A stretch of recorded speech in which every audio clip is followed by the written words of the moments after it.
So hello guys, welcome back to my channel. तो guys, कैसे हैं आप लोग? आई होप आप लोग बहुत अच्छे होंगे। तो मेरा नाम विक्की है एंड ये मेरा रिएक्शन वीडियो चैनल है। तो आज का जो रिएक्शन वीडियो है वो ध्रुव राठी का एक वीडियो है, द एंड 2038। तो आइए साथ में मिलकर वीडियो देखते हैं, वीडियो के बारे में बात करते हैं एंड वीडियो को मैं आपको क्या अच्छा लगा एंड क्या ख़राब लगा वो आप कमेंट बॉक्स में बताइए। एंड अगर आप मेरे चैनल में नए हों तो मेरे चैनल को सब्सक्राइब कीजिए। वीडियो अगर पसंद आए तो लाइक कीजिए और ज़्यादा से ज़्यादा वीडियो शेयर कीजिए और अपना सपोर्ट बनाए रखिए। तो मिलते हैं वीडियो के एंड में। 2029 1000 फीट से ज्यादा बड़ा एस्ट्रॉयड अपोफिस धरती के बहुत बहुत करीब से गुजरेगा।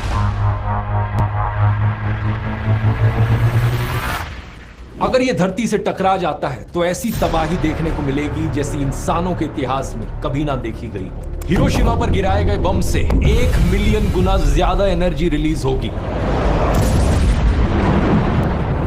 100 मीटर ऊंची वेव्स उठेंगी सुनामी की और पूरे के पूरे शहरों का सफाया हो जाएगा। लेकिन इतना ही नहीं, 12 जुलाई साल 2038 को एक और एस्ट्रॉयड धरती से टकरा सकता है और इस पोस्ट को देखिए, इसके टकराने का 72% चांस है। नासा ने ऑलरेडी अलर्ट इशू कर दिया है और अपनी प्लैनेटरी डिफेंस एक्सरसाइज शुरू कर दी है। आगे इस पोस्ट को देखिए, सिर्फ कुछ ही हफ्ते पुरानी है। नासा के चीफ के बाद अब इसरो के चीफ ने वार्निंग दी है, हम सब एक्सटिंक्ट हो सकते हैं। अरे बाप रे, एक अर्थ डिस्ट्रॉइंग एस्ट्रॉयड बड़ी तेजी से धरती के करीब बढ़ रहा है। इसरो चीफ का कहना है कि मार्स पर माइग्रेट करना एक ऑप्शन है और सारी ग्लोबल स्पेस एजेंसीज इस पर काम कर रही है। आखिर कितनी सच्चाई है इन खबरों में? एग्जैक्टली कौन कौन से सबसे खतरनाक एस्ट्रॉयड्स हैं धरती के लिए और नासा का यहां पर क्या प्लान चल रहा है? आइए समझते हैं इन सारी चीजों को गहराई से आज के इस वीडियो में।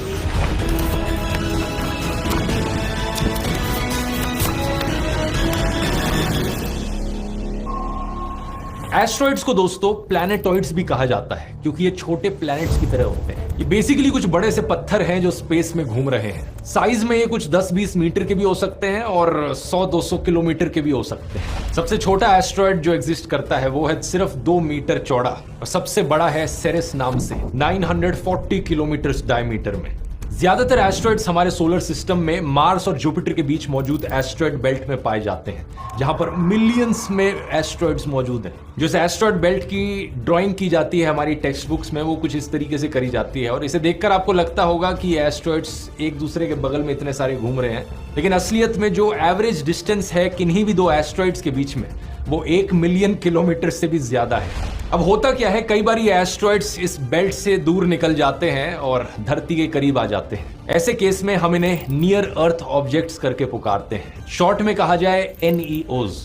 अब NEOs सिर्फ एस्ट्रॉइड्स ही नहीं बल्कि कॉमेट्स भी हो सकते हैं, मीटियोर्स भी हो सकते हैं, मीटियोराइट्स और मीटियोरॉइड्स भी हो सकते हैं। आप पूछोगे फर्क क्या है इन सब में? अब देखो दोस्तों, होते ये सारे के सारे पत्थर के टुकड़े ही हैं जो स्पेस में उड़ रहे होते हैं, लेकिन जिस तरीके से हम इन्हें डिफाइन करते हैं फर्क वहां पर आता है। जैसे कि एस्ट्रॉइड्स बने होते हैं पत्थर और मेटल के, कॉमेट्स बने होते हैं बर्फ, पत्थर और डस्ट के। इन्हें डर्टी स्नोबॉल्स भी कहा जाता है। एस्ट्रॉइड्स मार्स और जुपिटर के बीच एस्ट्रॉइड बेल्ट में पाए जाते हैं। कॉमेट्स स्काइपर बेल्ट में पाए जाते हैं। ये बेल्ट नेपट्यून के आगे है और दूर है सोलर सिस्टम में। कॉमेट्स जब स्पेस में उड़कर जाते हैं तो उनके पीछे एक टेल सी दिखती है जो एस्ट्रॉइड्स में नहीं दिखती। टिपिकली कॉमेट्स का साइज भी काफी बड़ा हो सकता है, 1 से 10 किलोमीटर का हो सकता है। और जब भी कोई कॉमेट धरती के पास से गुजरता है उसे आसानी से देखा जा सकता है आंखों से, लेकिन एस्ट्रॉइड्स को देखने के लिए टेलीस्कोप्स की जरूरत पड़ती है मोस्ट केसेस में। हमारे लिए खतरे के मामले में एक कॉमेट कहीं ज्यादा खतरनाक है एस्ट्रॉइड से, क्योंकि पहली चीज कॉमेट की स्पीड दुगनी होती है एस्ट्रॉइड से और दूसरी चीज वार्निंग टाइम कम होता है। कब कोई कॉमेट अचानक से आकर धरती पर इंपैक्ट कर जाए हमें ज्यादा टाइम पहले नहीं पता चलेगा अनफॉर्चुनेटली। इसी चीज को डोंट लुक अप फिल्म में भी दर्शाया गया था।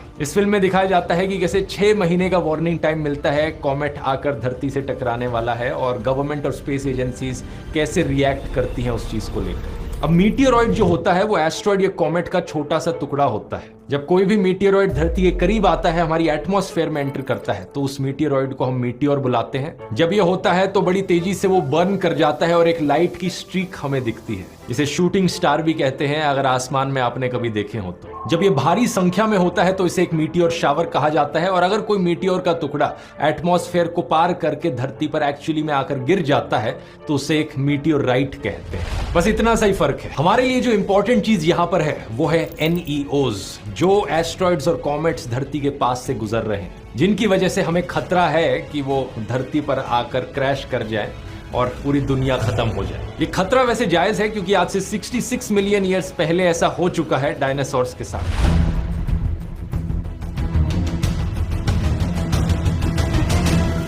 अगर वो एक्सटिंक्ट हो सकते हैं तो हम भी हो सकते हैं। लेकिन इस खतरे को नापने से पहले, आगे बढ़ने से पहले मैं एक चीज कहना चाहूंगा। अगर आप अपनी न्यूज इंस्टाग्राम और फेसबुक पर मौजूद ऐसे अकाउंट से लेते हो तो बेहतर यही होगा कि न्यूज फॉलो करना बंद कर दो, क्योंकि ये 2038 एस्ट्रॉयड स्ट्राइक वाली न्यूज कंप्लीटली फर्जी खबर है। इंस्टाग्राम पर न्यूज के लिए अगर आपको कुछ पेजेस को फॉलो करना है तो the Hindu, Indian express, scroll.in, the wire, news laundry, ढेर सारे ऑप्शंस हैं। इवन हमारी मेन स्ट्रीम न्यूज वेबसाइट्स, हालांकि इंडियन मीडिया का स्टैंडर्ड कुछ ज्यादा अच्छा नहीं है, लेकिन इस लेवल के झूठ तो वहां कम से कम नहीं फैलाए जाते। क्योंकि देखिए, टाइम्स ऑफ इंडिया ने भी इस पर एक आर्टिकल लिखा है। हेडलाइन में लिखा है, NASA warns that a planet sized asteroid has a 72% chance of impacting earth.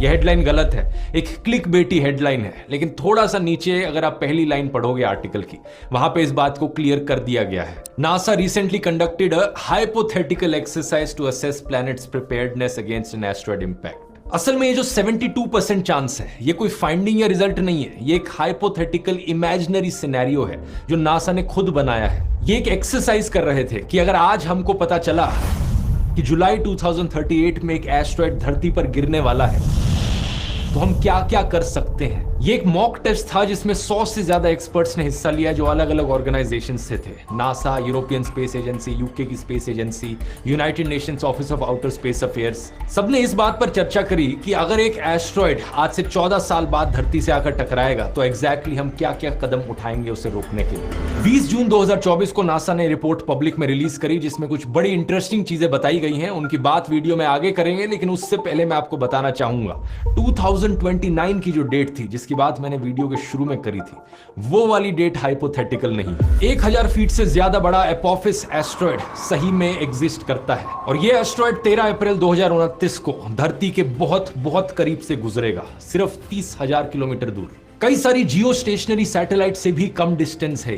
NASA ने एक ये वीडियो रिलीज किया था जिसमें एग्जैक्ट पाथ दिखा रखा है इस एपोफिस एस्ट्रॉयड का। आज से 5 साल बाद जिस दिन ये एस्ट्रॉयड धरती के बगल से गुजरेगा, आपको टेलीस्कोप की भी जरूरत नहीं पड़ेगी इसे देखने के लिए, आप अपनी आंखों से सीधा इसे देख पाएंगे रात को। तो सवाल ये उठता है कि क्या चांस है कि ये एस्ट्रॉयड धरती से एक्चुअली में टकरा जाएगा। इसका जवाब है 0%। साल 2004 में जब इस एस्ट्रॉयड को पहली बार डिस्कवर किया गया था इंसानों के द्वारा तो दुनिया भर में हल्ला मच गया था, क्योंकि जो पहली ऑब्जर्वेशंस करी गई थी उन्होंने कहा कि 2.7% चांस है कि एस्ट्रॉयड धरती से टकरा जाएगा 2029 में। अब वैसे तो 2.7% चांस को इतना बड़ा नहीं होता, इसका मतलब 97% चांस है कि ये नहीं टकराएगा, लेकिन जब खतरा इतना बड़ा हो तो 2% चांस भी बहुत डरावना होता है। इसलिए उन सालों में इस एस्ट्रॉयड को city killer, the most dangerous asteroid करके पुकारा जाता था। यहीं से ही इसका नाम पड़ा एपोफिस। एपोफिस इजिप्शियन माइथोलॉजी में एक बहुत बड़ा सा सांप है जो सब कुछ तबाह कर देता है। इसे गॉड ऑफ केओस करके भी पुकारा जाता है। लेकिन अच्छी खबर ये कि जब साइंटिस्ट ने और ऑब्जर्वेशंस करी इस एस्ट्रॉयड की तो पता चला कि असलियत में इसके टकराने का 0% चांस है। कुछ साल बाद साइंटिस्ट को लगा था कि 2029 में नहीं, लेकिन जब ये दोबारा से धरती के पास आएगा तब खतरा बढ़ सकता है, जैसे कि 2036 या 2068 में, क्योंकि 2029 में जब ये धरती के बड़ी करीब से गुजरेगा तो ये एक की होल एरिया से गुजरेगा। स्पेस में की होल्स उन जगहों को कहा जाता है जो धरती के इतनी करीब हो जहां किसी एस्ट्रॉयड के आने से अर्थ के ग्रेविटेशन फोर्स का असर पड़ता है। जब 2029 में एस्ट्रॉयड धरती के इतनी करीब आएगा तो ये की होल रीजन से गुजरेगा, जिससे इसका ऑर्बिट बदल जाएगा। अर्थ की ग्रेविटेशन की वजह से इसका ऑर्बिट चेंज हो जाएगा, जिससे कि 2036 में खतरा ज्यादा है। ये डर लगा था साइंटिस्ट को एक टाइम पर, लेकिन आज के दिन ये खतरा भी नहीं है। नासा ने अब ये बड़े कॉन्फिडेंटली कहा है कि अगले 100 सालों में एस्ट्रॉयड कभी नहीं टकराएगा धरती से। इसी रीजन से अब इसे नियर अर्थ ऑब्जेक्ट्स की रिस्क लिस्ट से बाहर कर दिया गया है। अब आप बोलोगे यार ये क्या है, रिस्क लिस्ट भी होती है? बिल्कुल होती है। दुनिया भर की स्पेस एजेंसीज ने एक रिस्क लिस्ट बना रखी है कि सबसे खतरनाक एस्ट्रॉयड्स कौन से हैं आने वाले फ्यूचर में। जैसे कि यूरोपियन स्पेस एजेंसी की वेबसाइट पर इस रिस्क लिस्ट को देखिए। ये सारे एस्ट्रॉयड्स और कॉमेट्स कब आकर टकरा सकते हैं, जो कि इंपैक्ट डेट और टाइम में लिखा है। क्या प्रोबेबिलिटी है इनके टकराने की, इस आईपी मैक्स के सेक्शन को देखिए, यहां पर मैक्सिमम प्रोबेबिलिटी लिखी गई है और इससे पीछे वाले सेक्शन में डायमीटर लिखा गया है कि ये एस्ट्रॉयड या कॉमेट कितना बड़ा है। ये सब डेटा साइंस का कमाल है कि आज के दिन हम इतने एक्यूरेटली इन सारे एस्ट्रॉइड्स के पाथ्स प्रिडिक्ट कर पाते हैं। लेकिन सिर्फ स्पेस एक्सप्लोरेशन ही नहीं, बल्कि डेटा साइंस का आज के दिन ढेर सारी अलग अलग फील्ड्स में इस्तेमाल किया जा रहा है। Automobile, finance, space exploration, media, health care. यही कारण है कि आज के दिन data science one of the most lucrative career options बन चुका है। और अगर आप अपने आप को अपस्किल करना चाहते हो और इस डायनेमिक फील्ड में एंटर करना चाहते हो, तो आज के वीडियो के स्पॉन्सर Scalar.com एक बहुत बढ़िया सोल्यूशन ऑफर करते हैं। Scalar एक ऑनलाइन टेक लर्निंग प्लेटफॉर्म है जो सॉफ्टवेयर डेवलपमेंट, डेटा साइंस और रियल वर्ल्ड केस स्टडीज का एक्सेस। लर्नर्स ने प्लेसमेंट सिक्योर करी है टॉप टेक कंपनीज में, जैसे कि गूगल, फेसबुक, फ्लिपकार्ट है। इनकी वेबसाइट को जाकर चेकआउट करिए, लिंक डिस्क्रिप्शन में मिल जाएगा। उसी लिंक से आप एक फ्री लाइव मास्टर क्लास के लिए भी साइन अप कर सकते हैं। वो थोड़ा डिटेल में देखते हैं। नंबर 1 पर है 2023 VD3 एस्ट्रॉइड। ये जो 2023 है इसके नाम में, इससे हमें पता चलता है कि इस एस्ट्रॉइड को 2023 में डिस्कवर किया गया था। साइज में ये बहुत ही छोटा सा एस्ट्रॉइड है, सिर्फ 11 से 24 मीटर बड़ा है। धरती से ये टकरा सकता है 8 नवंबर साल 2034 को, और टकराने की प्रोबेबिलिटी है 1 in 387, यानी परसेंटेज में कहा जाए तो 0.25% चांस है इसका टकराने का। ये काफी बड़ा चांस है एक्चुअली में, यही कारण है कि इसे नंबर 1 पर रखा गया है लिस्ट में। लेकिन क्योंकि इसका साइज काफी छोटा है, इसलिए ये ज्यादा खतरनाक नहीं है। चांसेस यही है कि अगर ये धरती से टकराया भी तो ऐसी जगह पर गिरेगा जहां समुद्र हो या फिर ज्यादा लोग ना रहते हो, और उससे कोई डैमेज होगा नहीं। 2013 में एक ऐसा ही इंसिडेंट हुआ था जब रशिया के चेलियाबिंस्क शहर में चेलियाबिंस्क मीटियोर शहर के ऊपर ब्लास्ट कर गया था। It came out of nowhere. A bright speck in the sky, soon streaking across the horizon, followed by an almost apocalyptic scene, a blinding flash of light, and then all hell broke loose. उस meteor का diameter भी करीब 20 metre का था और एक बड़ी powerful shock wave जरूर रिलीज हुई थी। कुछ बिल्डिंगों पर डैमेज हुआ, कुछ लोग इंजर्ड हुए, लेकिन किसी भी इंसान की मौत नहीं हुई। Nearly 1,500 people were injured. Most of them suffered cuts from shattered windows. Risk list में नंबर 2 पर है 1979 XB एस्ट्रॉइड। ये साइज में काफी बड़ा है, 400 से 900 मीटर का इसका डायमीटर है। पोटेंशियली आकर ये 12 दिसंबर 2056 में टकराएगा और प्रोबेबिलिटी है इसके टकराने की 1 in 4.27 मिलियन, यानी कि 0.00002%। इतना कम चांस है इसका टकराने का, लेकिन फिर भी ये रिस्क लिस्ट में नंबर 2 पर इसलिए है क्योंकि इसका साइज बहुत बड़ा है। इतना कम चांस भी हम नहीं ले सकते। नंबर 3 पर है एस्ट्रॉइड 2008 JL3। एस्टिमेटेड डायमीटर 23 से 50 मीटर के बीच में, पोटेंशियल इंपैक्ट डेट 1 मई 2027 और प्रोबेबिलिटी ऑफ इंपैक्ट 1 in 6711। ये होता है 0.01% चांस टकराने का। अब देख सकते हो कि ये सभी साइंटिस्ट जो इन सारी स्पेस एजेंसीज में काम कर रहे हैं, ये बहुत ही लाजवाब काम कर रहे हैं, क्योंकि इतना छोटा रिस्क भी ये धरती के लिए नहीं लेना चाहते। बस एक छोटी सी प्रॉब्लम ये है कि ये सिर्फ वही एस्ट्रॉइड्स हैं जो हमने अभी तक डिस्कवर किए हैं। हो सकता है और एस्ट्रॉइड्स आने वाले टाइम में discover. Finding the right linen shirt with matching chinos. जो अब है ही नहीं, उससे शादी करना, it's a silly thing, no? ये किसने कहा है ही नहीं?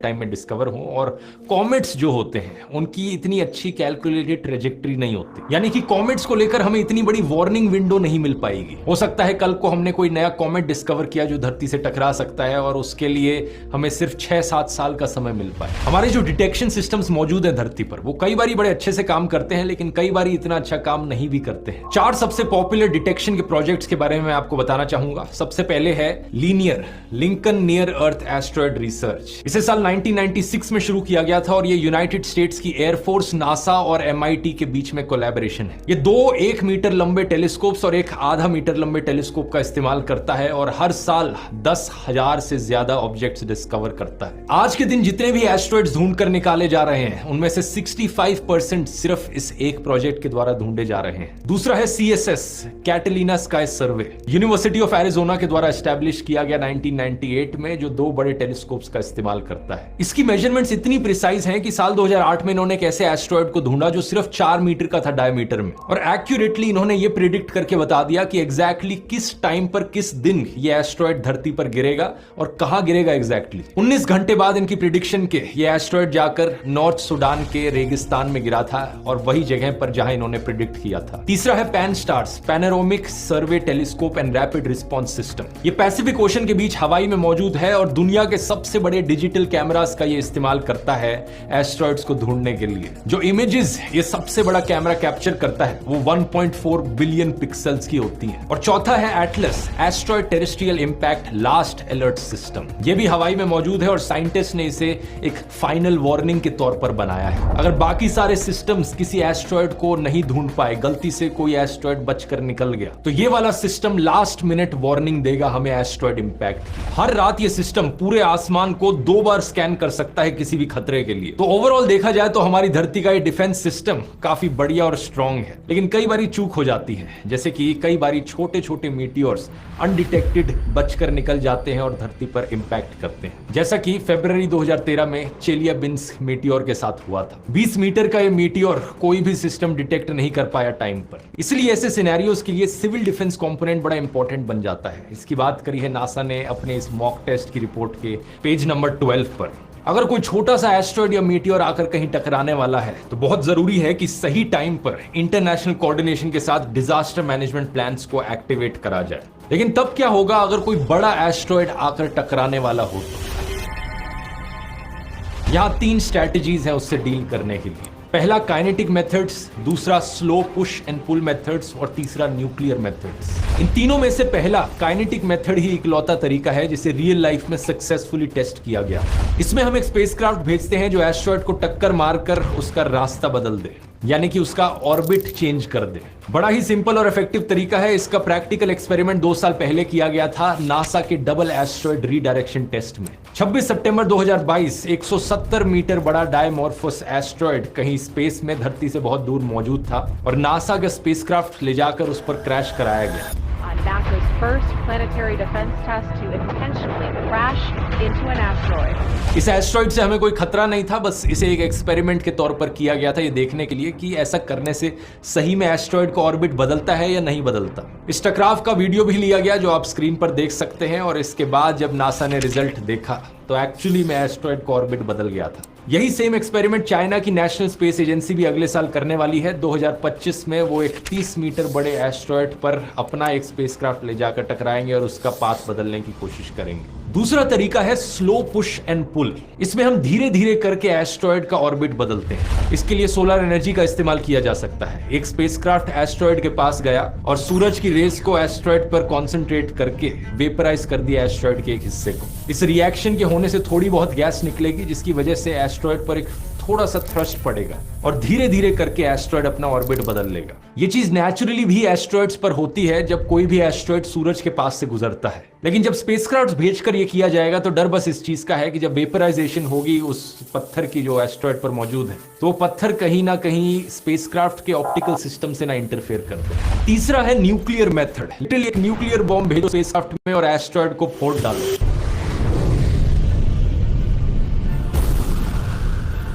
सुनने में बड़ा फिल्मी लगता है लेकिन रियलिस्टिकली शायद ही इसका कभी इस्तेमाल किया जाए। 2 कारण है इसके पीछे। पहला तो ये कि न्यूक्लियर बॉम्ब का स्पेस में इस्तेमाल करने से बहुत सारी लीगल, इंटरनेशनल, जियोपॉलिटिकल प्रॉब्लम्स आ सकती है। और दूसरा ये कि जब किसी एस्ट्रॉइड को फोड़ा जाएगा तो उसके टुकड़े चारों तरफ बिखरेंगे और हम नहीं जानते कि वो टुकड़े कौन सा ऑर्बिट फॉलो करेंगे।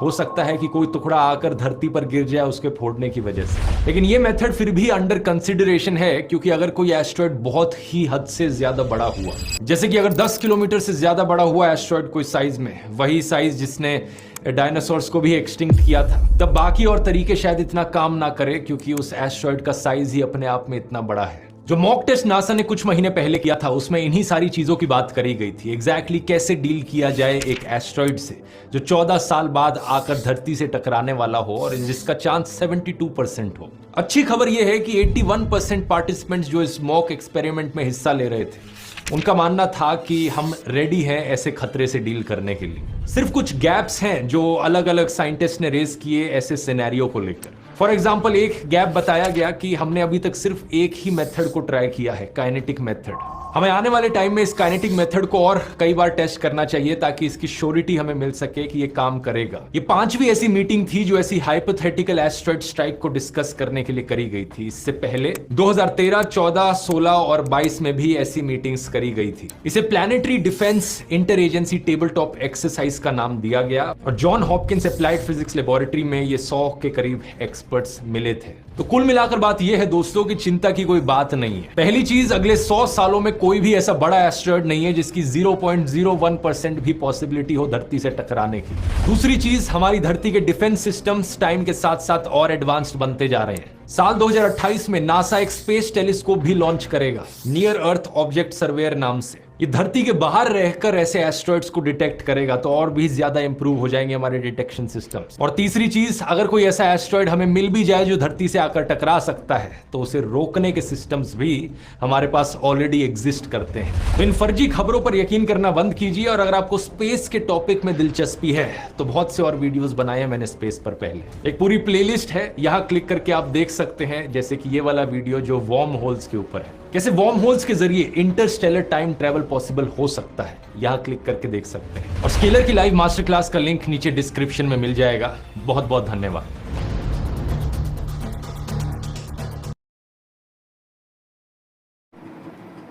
सो गाइस, ये वीडियो आपको कैसा लगा? आई होप आपको वीडियो पसंद आया होगा। तो इस वीडियो में काफ़ी बेसिक चीज़ें बताई गई हैं जो हम लोग को नहीं पता है, एंड जो सब टाइटल है इसमें 2038 एंड सो इसमें ये रीज़न बताया गया है, एंड काफ़ी लोग इससे रिलेट करते हैं कि बीच में ये भी चला था कि 2012 में दुनिया ख़त्म हो जाएगी, एंड ये 2028 या 27 में ख़त्म हो जाएगी। तो ये सब अफवाहें, सब कुछ नहीं, ऐसा कुछ नहीं होता है। तो हाँ, ये रीज़न है कि क्या क्या होगा, तो इस बारे में ये वीडियो बनाई गई है। सो ये वीडियो देखिए एंड लास्ट तक देखिए, तो वीडियो स्किप मत कीजिएगा, इसमें काफ़ी नॉलेज वाली बातें बताई गई हैं। एंड अगर वीडियो आपको पसंद आया तो उसे लाइक कीजिए, और मेरे चैनल में नए हो तो मेरा चैनल सब्सक्राइब कीजिए, और ज़्यादा से ज़्यादा वीडियो शेयर कीजिए। हम इस चैनल पे डेली रिएक्शन वीडियोस बनाते हैं, एंड म्यूज़िक हो गया, न्यू सॉन्ग्स हो गया, ट्रेलर हो गया, एंड कोई भी नया वीडियो आया तो हम डालते हैं। तो नया चैनल है मेरा, तो सब्सक्राइब कीजिए, एंड जल्दी से जल्दी 1000 सब्सक्राइबर कर दीजिए, अपना सपोर्ट बनाइए। तो मिलते हैं नेक्स्ट वीडियो में, तब तक की गुड बाय।